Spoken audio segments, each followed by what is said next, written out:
Alrighty, welcome back to Reviews with Elaine, because I have opinions. And today's opinions will be about The Ninth Reign by Jen Williams. So, when I was younger, like in middle school and high school, I could read 2 to 3 books in a week. And not just YA or middle grade books. I was honestly mostly reading adult fantasy by the time I hit 7th grade, and that's not some weird brag, it's just that there weren't that many YA books available when I was that age, or at least not in my bookstores. So I sort of had a choice of reading books aimed at much younger kids, or just reading adults. But the point is, I was reading sometimes as much as 200 to 300 pages a day. I can't do that anymore. And yes, part of that comes from the fact that I have more responsibilities and therefore less time to devote to reading as an adult. But part of it is just, I don't read as quickly as I used to. I like to think that this comes from the fact that I'm just reading more deeply and analytically than I did as a teenager, but I'll be honest, I'm just not as easily drawn into books as I used to be. This book, on the other hand, drew me in. The Ninth Reign is about a land called Sarn. Sarn has been dealing with multiple invasions over the millennia. Every few centuries, the Worm People, which they have a more complex fantasy-sounding name, but I'm not sure how to pronounce it, so I'm just going to call them the Worm People. They're a hive mind of several insect-like creatures that appear from flying ships called behemoths. They eat their way through all living things, hollowing people out to use as zombie-like drones, and covering the land with this unbreakable varnish that encases everything. The only people who have been able to fight back are the Abora, who are stronger than human, harder to hurt, and living for centuries. Needless to say, they are definitely seen as sort of semi-mythological. Until the last of the wars against the Worm People, their tree god died. Now, hundreds of years later, the Abora are a dying race. Only a few of them left alive in their crumbling kingdom. Tormolin, the Oathless, decides he's not going to sit around anymore and just watch his people die, and so he just wanders away, looking for adventure. Somewhere along the way, he meets a woman named Vintage, who is an extremely wealthy noblewoman scholar, and they begin traveling together while she researches their ancient enemy. Then they meet Noon, a Fell Witch, which is a woman who is able to summon fire from life energy.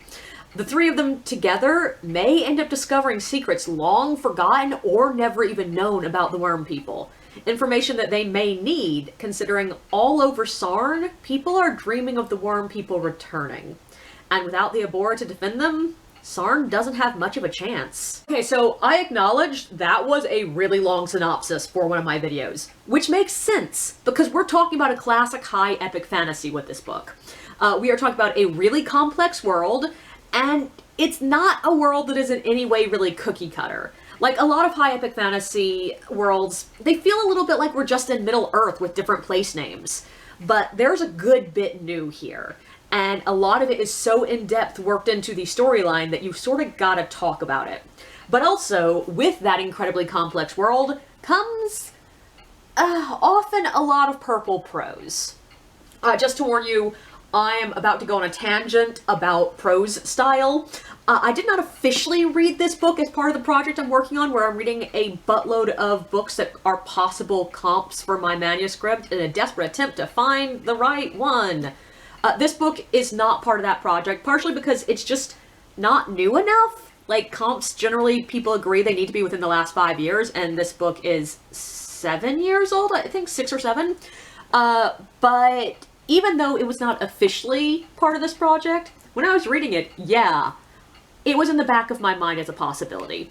And especially considering I was finishing this one right before I jumped into this project. But also because there are later ones in this series that are released recently, that were released recently enough that I could use them. And so yes, intentionally or not, I was reading this with a mind turned specifically to the elements I'm looking for when evaluating comps. I was reading focusing on certain tropes, setting elements, and prose style. So yeah, I apologize that I'm about to overanalyze the prose here. But yes, so high epic fantasy is a genre that tends towards purple prose. And what I mean by that is long, complexly structured sentences with lots of adjectives, adverbs, and poetic descriptions. This is a genre that includes a lot of semi-archaic or downright seriously archaic language. It also means a lot of exposition. Like, we don't just need to know who the characters are. We need to know what species they are, what their homelands look like, what clothes they wear, what kinds of magics they may have, what gods they believed in, what creation myths they were taught as children, etc. And unless you're going to have the mother of all info dump at the beginning of the book, the more information you have to fit into the story, the more complex your language sort of naturally becomes. You can usually get the vibes of a world from a few well-placed specifics. Like, for example, if I read a character is wearing a doublet, I have a good idea that we're in an Elizabethan equivalent world. But if you have 3,000 years of history, geography, and culture to work in, you might have to say something like, James pauses with his hand hovering over his brass sigil-embossed buttons of his heavily embroidered carmine blue doublet, his long elven fingers twiddling with the hand-stitched buttonholes as he thought about how the specific shade of carmine was made by the husks of the same beetles that have eaten the corpses of his people for millennia, since the last Dragon Wars. That is what I mean by purple prose. Way too much shoved into a sentence that should be just, his hand hovers above his button. And if you want to do something more complex with world building, you're probably going to be doing a lot of this kind of world building, and with its endless supply of descriptive clauses, all throughout the entire book. And that's why a lot of high epic fantasy tends to read very slow-going and occasionally downright ponderous. But this book shows it doesn't have to be. I think this book does an absolutely stunning job of keeping the language clear, simple, and descriptive enough to build a really complex world without feeling heavy. This is a book that I almost never had to reread anything. I knew what the different places and people looked like, it smelled like, sounded like, and yet it never felt like I was just being dragged down in a sea of exposition. Which is even more impressive because this book even has little segments at the front of many of the chapters that are pure exposition. Most, maybe all of these, are excerpts from Vintage's letters and journals, and therefore they're written in a really academic sounding tone, which should feel heavy. But they are quick enough to not feel like they're bogging the story down, and it also keeps all the heavy world building in a place that is easy to check back and look back at in case I missed anything. And sorry about this, but this really has just become a sort of essay on the tone of high epic fantasy. So I'm gonna just say this book, in my opinion, hits the perfect stylistic balance between descriptive and clear for me when it comes to prose. I'd also like to say that I really appreciate the extreme darks and lights of this world. There's some fun stuff with themes related to social ills, what a person should be willing to sacrifice to save their people, and othering. But there's also just some really dark shit in this world. But it never feels too heavy, because many of the characters and people felt light, playful, and hopeful. It's a dark world, but one occupied by likable people. And also, the evil in this book, it's really evil. The worm people are so horrifying, they verge on what I'd expect to read in an actual horror novel. They eat people alive from the inside out, for God's sake. Their ships are described as looking like a giant woodlouse with pustules all along its side. And it's not just the worm people that are so horrific. We also get these random monsters that appear in the wilds, and they are the absolutely perfect mix of the familiar and the unfamiliar. They are perfect horror versions of normal animals, and they literally made me shudder. It was really cool. And we've got one of those cannot be bargained with kind of evils, pure destructive, that are so fun in fantasy. I've been seeing shit recently talking about how pure evil villains are somehow inherently worse or inherently better than more complex antagonists. But both have their place in stories.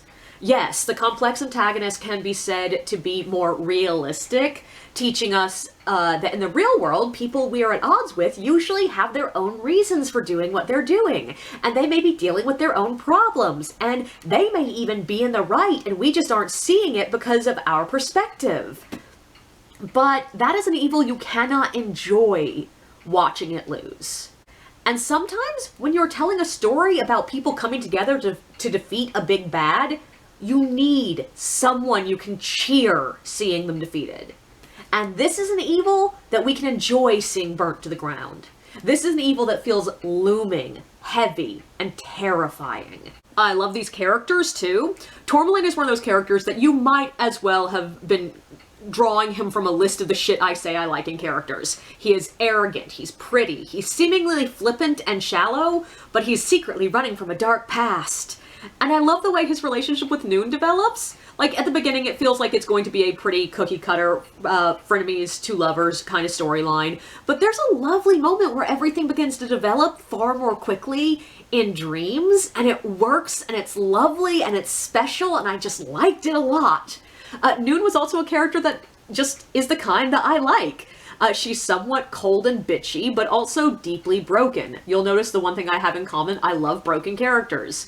I love the fact that it became very clear very early on that Noon is not an exceptionally powerful Fell Witch. She just happens to be in the right places, in the right times, to do the right things, to change everything. And that is a trope that I really love. And Vintage. I just love Vintage. She is the older professor character, and yeah, there's some elements of her that feel a little bit like the classic older professor character, but she manages to avoid a lot of the tropes that I really dislike with this character, namely the trope of having them completely lack all social and emotional intelligence. She is driven by curiosity and scholarship, sometimes to the point of danger, but it's mostly not to the complete disregard of her own and her companion's safety. She clearly cares about people as much as she cares about information. And I really want to see what happens next with her relationship. Like, this is posed to be a very interesting one. But I also absolutely love Aldasair, who is not a major character in this book, but I really liked him from Hestilian's point of view, but when we met him from his point of view, I immediately fell in love. Like, he is fabulous. Hestilian, on the other hand, I do absolutely hate, but I'm pretty sure I was supposed to, so good? Overall, I just really love this book. There's a moment of teasing information that I thought was done so perfectly. So we were slowly building the information, learning about what happened to Nanthema, maybe that's how you say her name? But there's this moment when it really feels like, and it looks like we're about to have Vintage tell us what happened directly. And Tor just casually walks in and interrupts the conversation. And that is a trope I've seen so many times, and it always feels forced and annoying. This one actually felt natural and smooth, and it gave me just enough information that I did not feel like I was being taunted, and really knew that this was going to be incredibly important without it feeling like I was cheated. And it was just really well played. And on that note, I absolutely love that the entire plot of this book is driven by a search for information. Like, everything that happens in this book is about the characters trying to find out stuff about the worm people. And that's just fucking perfect for a first book in what looks to be a very complex series. Like, most of the time the first book in this kind of series is 90% just the readers getting to know the characters and world. And that means that often the story feels rather lackluster or even non-existent. So the crux of this story being about those characters searching for information, it just made everything work together really well. The only real complaint I have about this entire book is the arc with Mother Fast. She is set up as so important. Like, the way the character is introduced makes her feel like not just a shotgun hung on the wall in Act 1, it feels like a nuke hung on the wall in Act 1. She is set up to be so utterly important. She feels like she's gonna have such big payoff, and I don't really think she does. Like, yeah, she is the catalyst to finally reveal a bit more about Noon's past, but it's not nearly enough new information to feel like a turning point. And Tor's reaction to this new information, if anything, makes it feel even less climactic. And, like, yeah, I suspect there's going to be more information coming out about all this in Book 2 or Book 3, and she might come back into play in those books, but as is, she felt like a really big promise that was never fulfilled. But really, that's my only complaint that I can think of for this book. Like, I'm sure there are other faults here, like, no book is perfect. They just didn't jump out at me. But overall, yeah, I just really love this book, even though I should be on a book freeze of buying new books. Yes, I have bought the second one in the series already, and not just because I think that, yeah, after having read this one, I might want to read the second because it might be a possible comp. But overall, I love it. In my opinion, you should be reading this book.